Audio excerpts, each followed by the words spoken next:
Баршаңызға қайырлы күн қыздар. Бүгін сіздерге өте дәмді қиярды жабу әдісін көрсететін боламын. Яғни қызанақтың суында жабатын боламыз. Өте дәмді шығады. Сіздерге де жасап көруге кеңес беремін. Және видеоның соңына дейін тамашалаңыздар. Алдымен осы қиярымызды 2-3 сағатқа салқын суға салып қоюымыз керек. Және банкілерімізді ас содасымен тазалап жуып, осылай булап аламыз. 10 минуттан және қақпақтарын қайнатып аламыз. Бізге керегі қызанақ, қияр, хрен жапырағы, болгар бұрышы, сарымсақ, қара түйір, қара бұрыш, лавр жапырағы және аспирин, укроп керек. Және дәміне қарай тұз, қант салатын боламыз. Міне барлығын дайындап алғаннан кейін қиярдың осылай екі жағын барлығын кесіп дайындап алуымыз керек.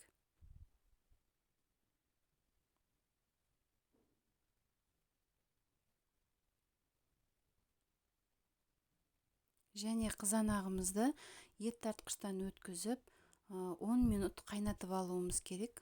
Газдың астын орташа отқа қойып. Мінекей қызанағымызды қайнауға қойдық. Және бір қайнағаннан кейін осындай көбіктері шығады. Оны алып тастайтын боламыз.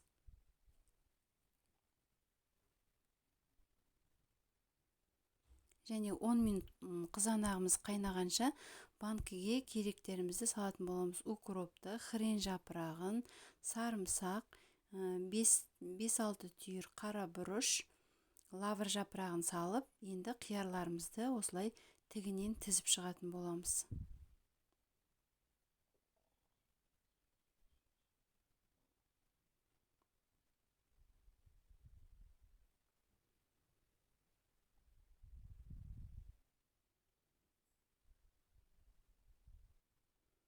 Неге қиярларымызды толықтай осы банкімізге тізіп шығатын боламыз. Міне екінші қатарын тізіп шықтым. Енді осыған болгар бұрышын осылай қиғаш етіп салып қоятын боламыз. 4-ге бөлгендегі 1/2-сын ғана салдым мен. Және қиярдың ұсақтарын осылай бетіне көлденеңнен қоятын боламыз. Қиярларыңызды қатты тығыз салмаңыздар. Мен де кішкене мына жерде тығыз салып қойдым. Енді осы қиярымыздың үстіне қайнап тұрған ыстық суды құйып 20 минутқа қақпағын жауып қойып қоятын боламыз. Қиярларымыз толықтай қызуы керек.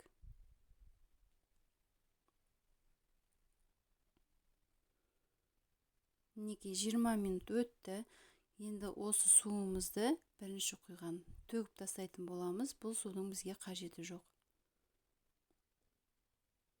Және екінші рет тағы да қайнап тұрған ыстық суды құйып, тағы да 20 минутқа қалдыратын боламыз.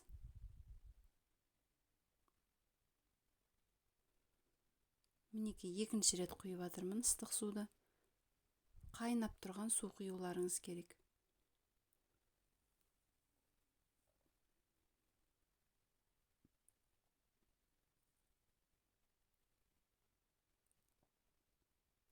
Тағы да 20 минутқа қойып қоятын боламыз. Мінекей помидорымызда 10 минуттай қайнап дайын.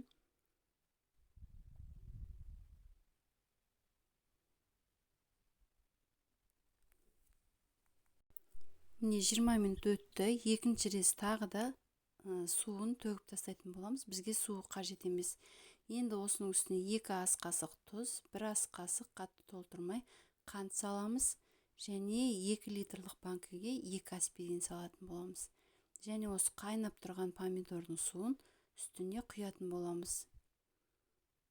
Қиярымыз тығыз салынғаннан кейін осылай аз ақырындап құйылатын болады. Банкымызды ары бері қозғап, толықтай суы құйылғанша асықпай құйыңыздар. Қызанағымыз қатты қайнап тұрған түрінде құйыңыздар.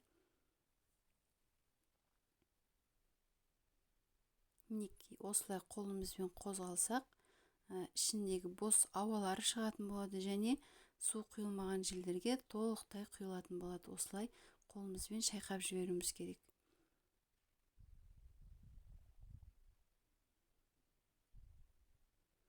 Мінекей керекті қызанақтың суын құйдым.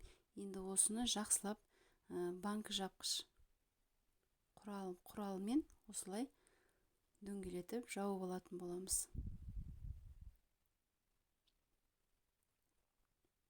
Және осы жапқан банкілерімізді толықтай жабылғанын тексеру үшін осылай бір бүйірінен қисайтып толықтай тексеріп шығыңыздар, қақпағы дұрыс жабылғандығын.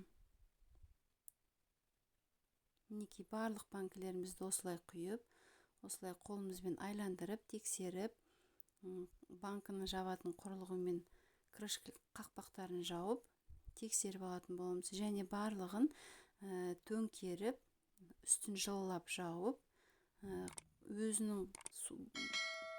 жабылған банкілерімізді төңкеріп, үстін жылылап жауып қоятын боламыз.